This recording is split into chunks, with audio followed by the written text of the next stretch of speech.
It's selling a visual atmosphere and a mood to a client. So this space doesn't exist yet. So through these CGI renders, we as a team are going to try and transport you to that space in your mind before it exists.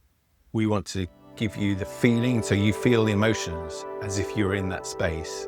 My name is Peter Veale. I'm director of Layers of Light. I have for the past 30 years been a lighting consultant, working with interior designers, architects, other creatives to create lighting schemes for their projects.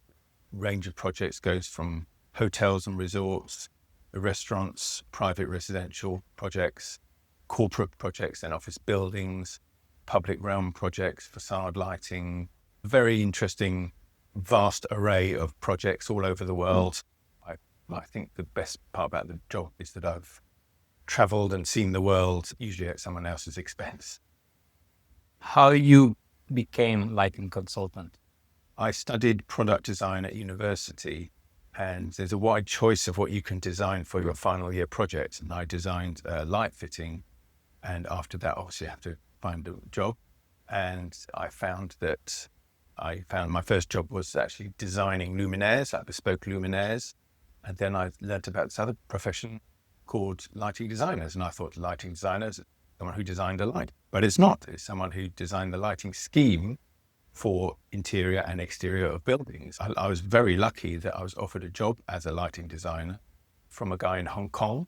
So I lived and worked in a little remote island, very exotic, for 2 years in Hong Kong. Then I came back to London, which is where I was born, for 3 years, doing very high-end hotels and residential projects, and a bit of retail, which is also very enjoyable. Then I went to San Francisco for 2 years, doing a similar job in California, and that was mostly projects throughout the US, Levi stores. And then a friend of mine came to visit me, and he said, "Have you tempted to come back to London? Why don't we talk about doing something together?" And I think it was something that I would never have done on my own. I was a little bit cautious. Sounds a responsibility to have your own business, but with a friend of mine to do it with, it was a much more easier pill to swallow to start the business. And that business slowly grew. And then last year, I decided to take a back step from that business and start my own business, primarily because 22 years in a business, I was a director, I was dealing with contracts and clients and not really using the creative side of my brain. And there was a week last year where someone fell ill and we all had to help to deliver a project on the Friday. Bit of pressure, let's get going. And I was a designer again. And I thought, this is why I got into lighting design, to actually use the design part of my brain. And so I thought, I'm going to take a step back, start another business that concentrates on smaller, more local projects where I can be a bit more personal, meet people face to face. And obviously there are other advantages too. Not that I want to show you that I'm a control freak, but it's nice to actually be in control of more because it's a smaller scale and that I myself can do things to a good degree if the projects are smaller and I'm more hands-on. That's more or less it. Peter, you mentioned that you chose the creative path, use your creative brain, and scale down versus corporate life. Why is that? I think it's probably started at school, because if you ask me, Peter, what do you miss from school? It was the more creative aspects, the arts, music, things like that, or the art base, rather than the academic science or mathematics, things like that. Although I always loved languages. So when I left school, first of all, I wanted to be a graphic designer. I'd done the wrong A-levels. I should have done a diploma in art, fine art to do that. I thought, okay, that's fine. And then I got into lighting design through a competition when I was at university, which I came second for.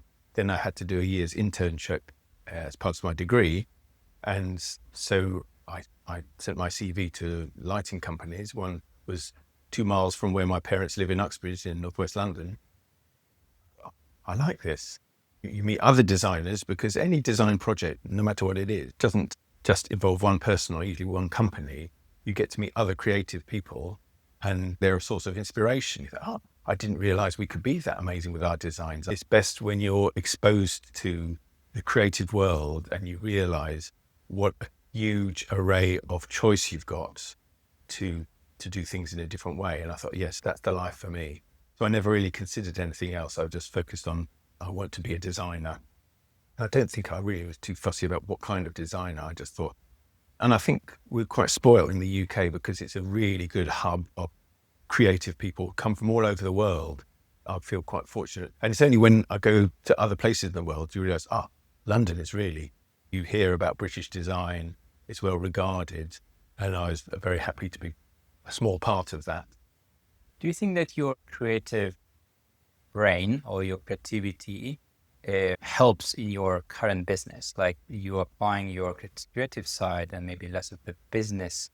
I think to be creative, open-minded is a very good way of thinking for any person, for any part of their life, because sometimes solutions don't present themselves. You need to think, how can I work around this to get to a solution? So I find myself being creative in all aspects of my working life, not just the lighting design side. I've given advice to clients on how they should think a little bit differently about their budgets, about their approach, things like that. And sometimes they very welcome that advice, even though it's not exactly why I'm hired.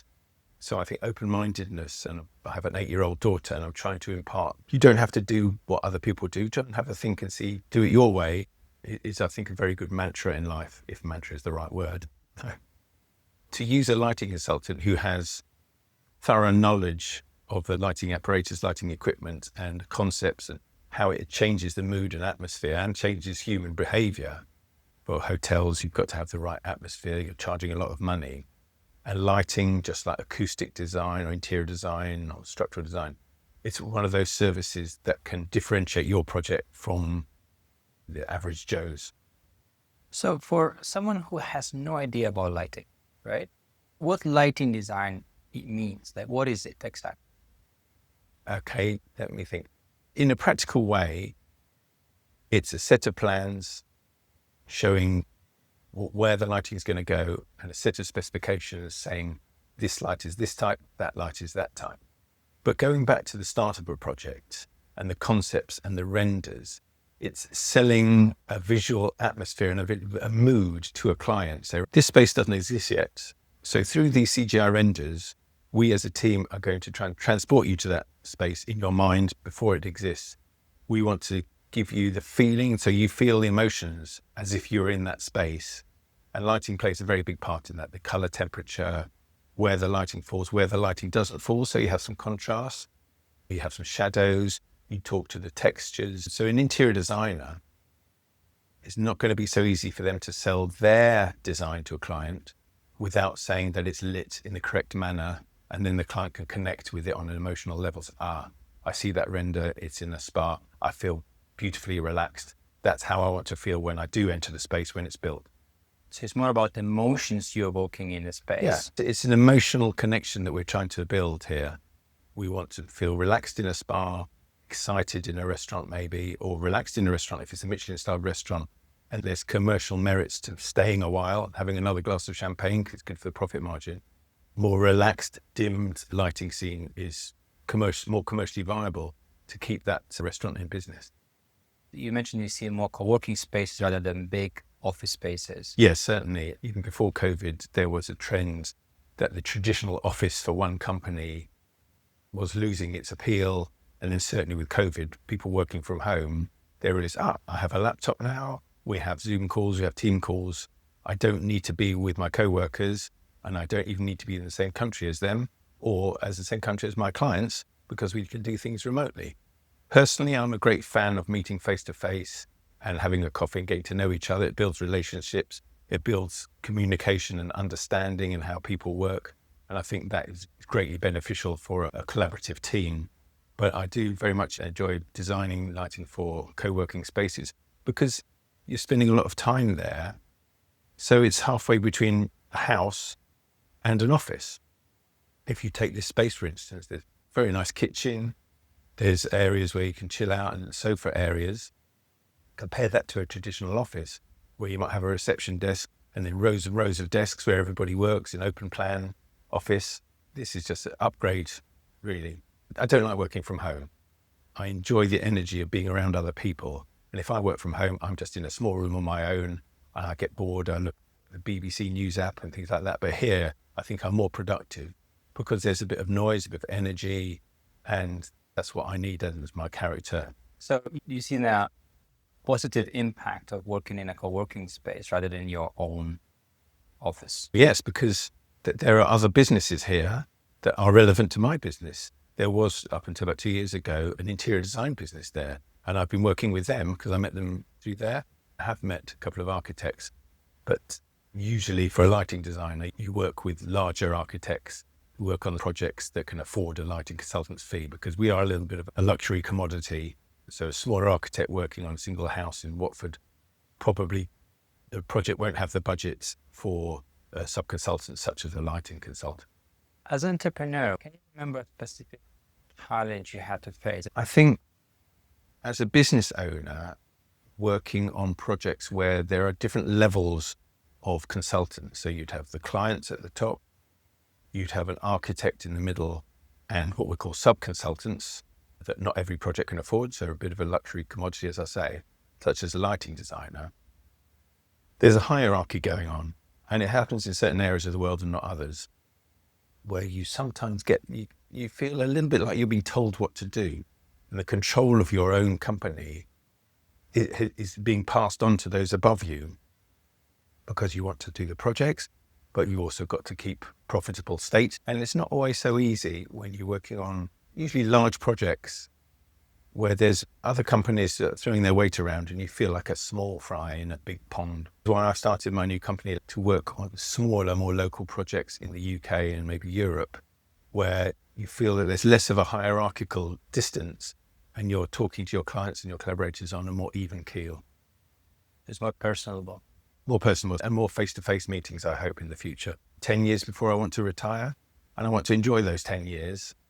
And so I want to take more control of where I am going on a day-to-day basis, meeting nice people, working on projects where you feel like you're really making a difference. Is this a dream job?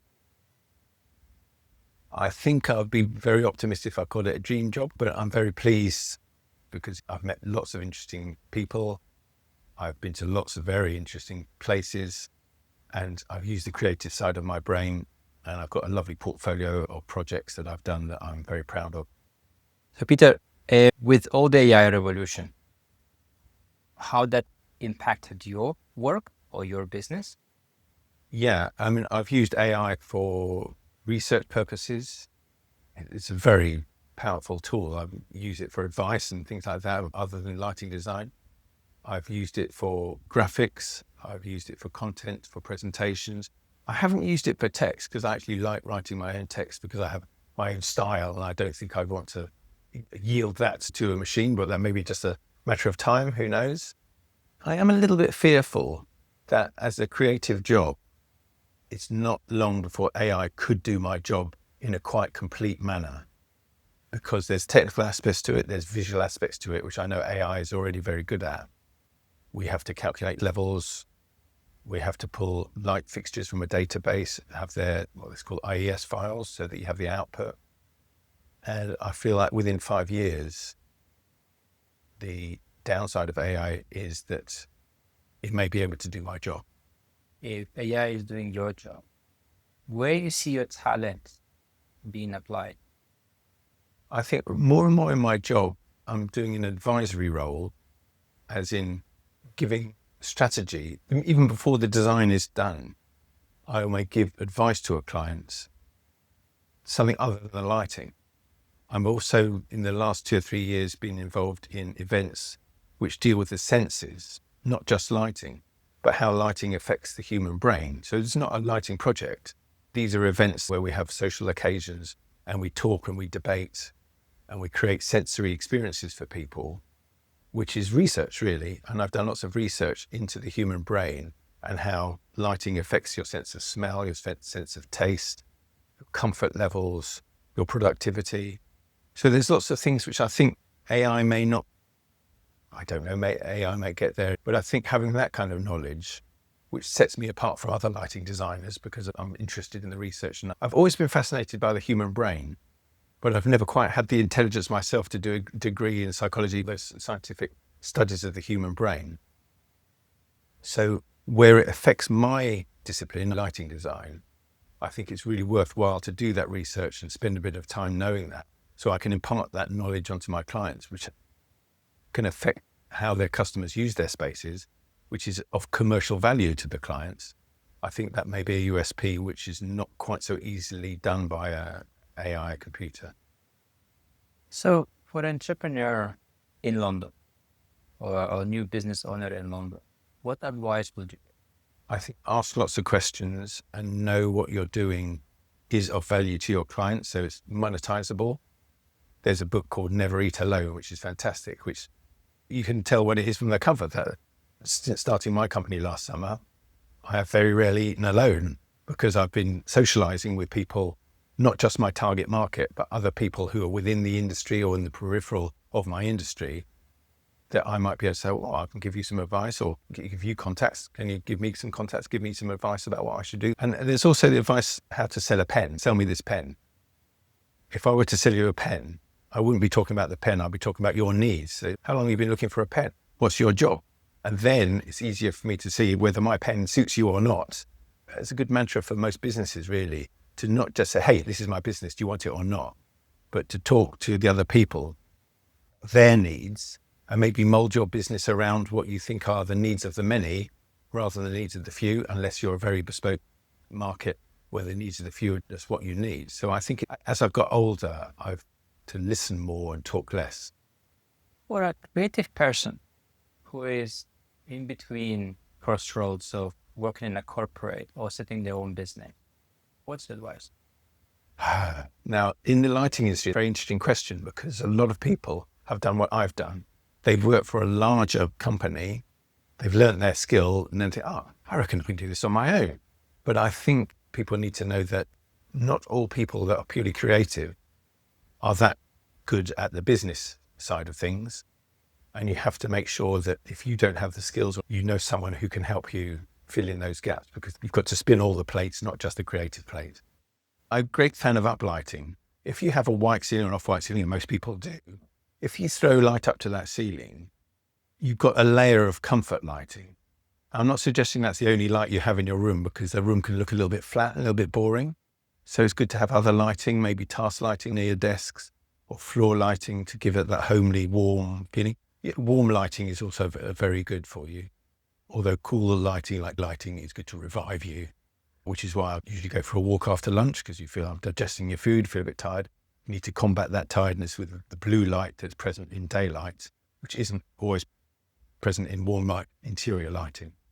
So that's the best advice I could give. Go for that walk after lunch.